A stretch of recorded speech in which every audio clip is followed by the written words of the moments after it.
दोस्तों, मैंने कभी सपने में भी नहीं सोचा था कि मेरी जिंदगी इस तरह के रास्ते पर आकर ठहर जाएगी जहां रिश्तों का मतलब ही बदल जाएगा। मेरी शादी को 12 साल हो चुके थे, लेकिन माँ बनने की खुशी मुझे अभी तक नहीं मिली थी। घर वाले और आसपास के लोग हर दिन मुझे कुछ न कुछ कहकर परेशान करते थे। इन सब के बीच मेरे पति अजय हमेशा मेरे साथ रहे। लेकिन एक दिन हमारी जिंदगी में एक नया शख्स आया जिसका नाम था विक्रम, और उसने सब कुछ उलट पुलट कर दिया। दोस्तों, मेरा नाम राधिका है। मेरे पति मुझसे बहुत प्यार करते थे, लेकिन शादी के इतने सालों बाद भी हमारा कोई बच्चा नहीं हुआ। एक दिन हमारे पड़ोस में एक 50 साल का आदमी रहने आया। उसका नाम विक्रम था।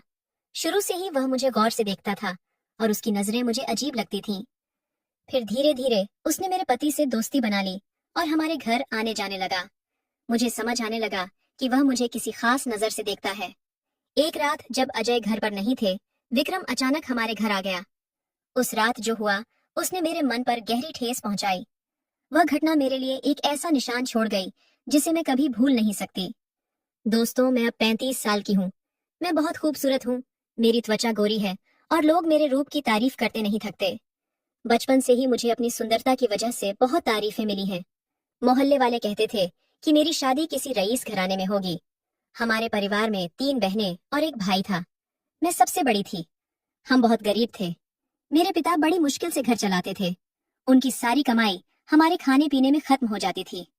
जब मैं 20 साल की हुई, तब तक मेरी शादी नहीं हुई थी।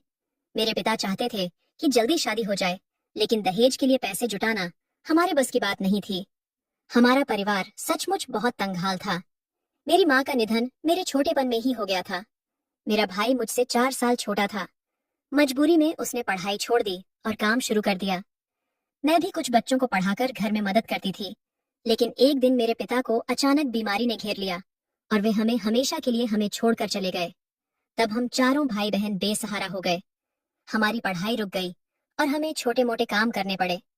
एक दिन मेरी बुआ हमारे घर आई। उन्होंने मेरे लिए एक रिश्ता सुझाया।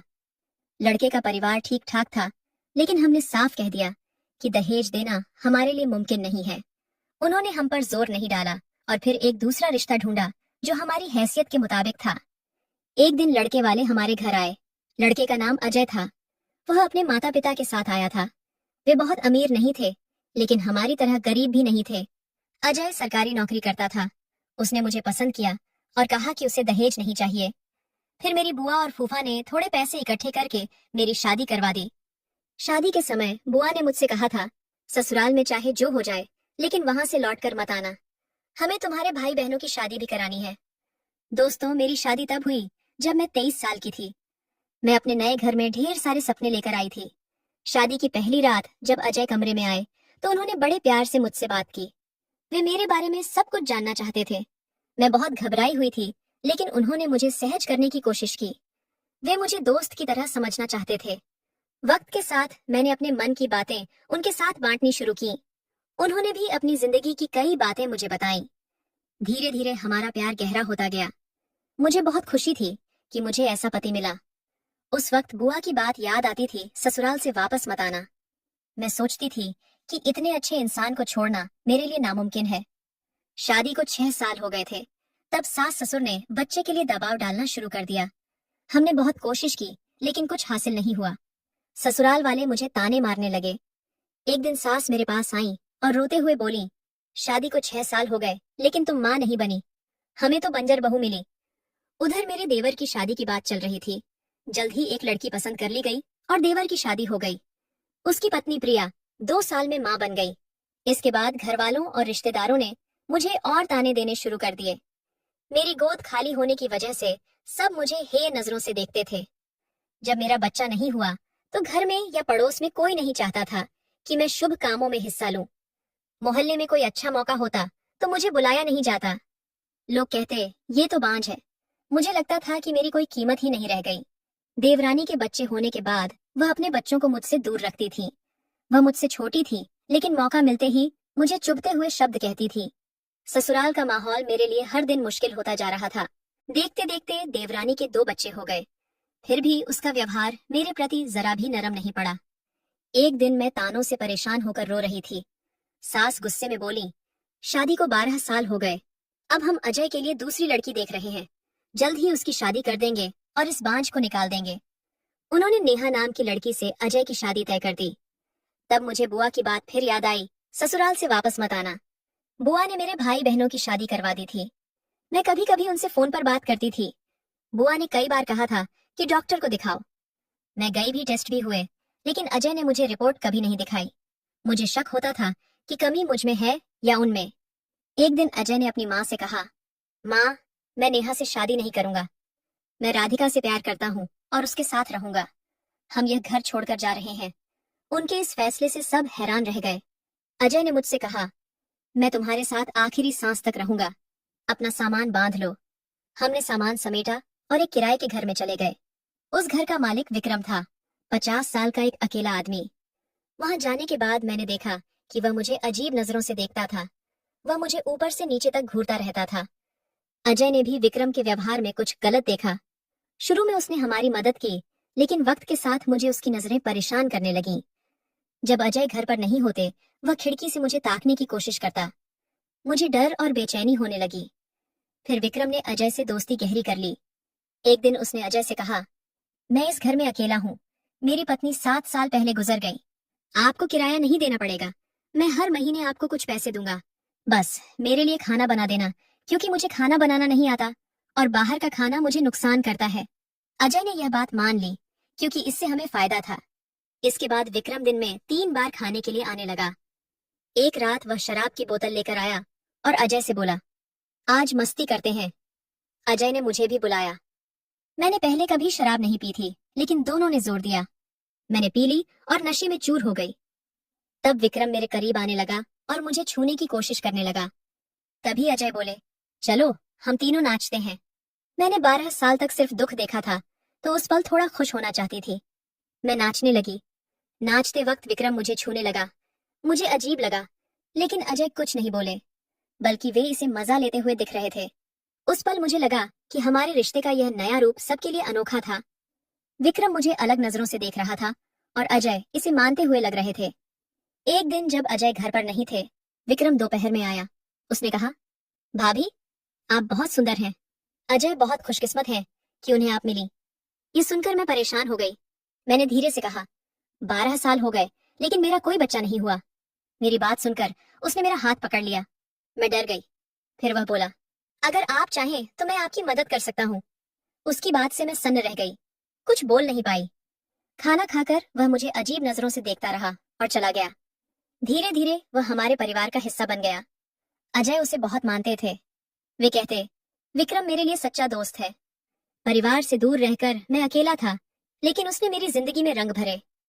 मैं उससे सब कुछ कह सकता हूँ। मैं सोचती थी, क्या अजय उसकी नजरों को नहीं देखते? फिर उसे रोकते क्यों नहीं? कुछ दिन ऐसे ही बीते। जब अजय नहीं होते, विक्रम आता और रसोई में मेरे पास खड़ा हो जाता। कभी मेरी कमर पकड़ता, कभी मुझे करीब खींचता। मैं डरती थी, लेकिन उसे रोक नहीं पाती थी। मैंने कभी अजय को धोखा देना नहीं सोचा था, लेकिन विक्रम की हिम्मत बढ़ती जा रही थी। एक दिन उसने मुझे जोर से गले लगाया और बोला, तुम बहुत प्यारी हो। मैं बेबस महसूस कर रही थी। फिर वह रात आई जो मेरे लिए भूलना मुश्किल है। अजय काम से बाहर गए थे। रात को किसी ने दरवाजा खटखटाया। मैंने खोला तो विक्रम खड़ा था। उसकी आंखों में चमक थी। मैं उसे रोक नहीं पाई। उस रात मैंने लाल नाइटी पहनी थी। मेरा शरीर कांप रहा था। उसकी नजरें बता रही थीं कि यह रात खास होगी। खाना तैयार था और वह बड़े शौक से खाने लगा। फिर मैं अपने कमरे में चली गई। खाना खाकर वह मेरे कमरे में आया और मेरे पास आकर मुझे गले लगाया। उसने कहा, आज मैं तुमसे अपने दिल की बात कहूंगा।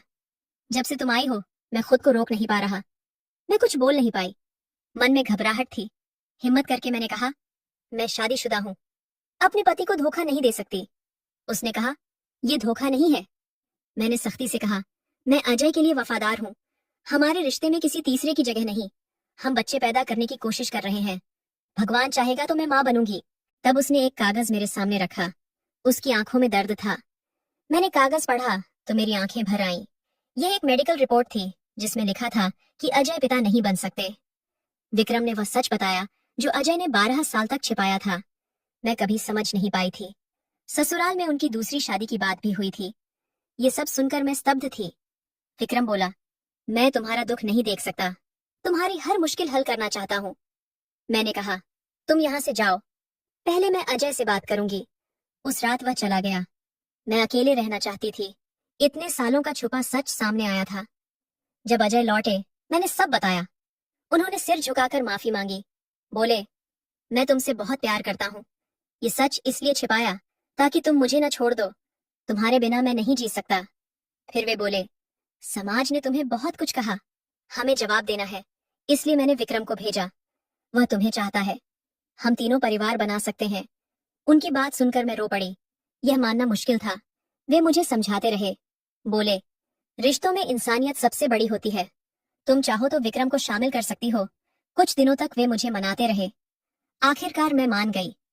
मुझे लगा कि दोनों मुझसे सच्चा प्यार करते हैं और मेरी इज्जत करते हैं। कुछ वक्त बाद मुझे पता चला कि मैं गर्भवती हूँ। जब बच्चा हुआ तो जिन लोगों ने मुझे ताने मारे, उनके मुंह बंद हो गए। सास ससुर ने हमें घर बुलाया, लेकिन अजय ने मना कर दिया। बोले, हम यहीं रहेंगे, उनसे दूर से रिश्ता रखेंगे।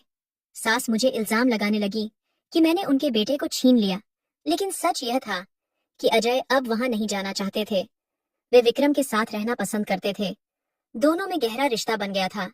अजय चाहते थे कि हमारा यह छोटा परिवार हमेशा साथ रहे। मेरी जिंदगी एक अनोखे रिश्ते में चल रही थी, जहां सिर्फ पति पत्नी नहीं, बल्कि एक तीसरा शख्स भी हमारा हिस्सा था। विक्रम सिर्फ परिवार का हिस्सा नहीं था, वह मेरे और मेरे बच्चे की हर जरूरत का ख्याल रखता था। इस अनोखी जिंदगी में मैं सचमुच खुश थी। मुझे कुछ भी कम नहीं लगता था। मैं प्यार और सुकून से अपनी जिंदगी जी रही थी। तो दोस्तों, ये थी मेरी कहानी। आप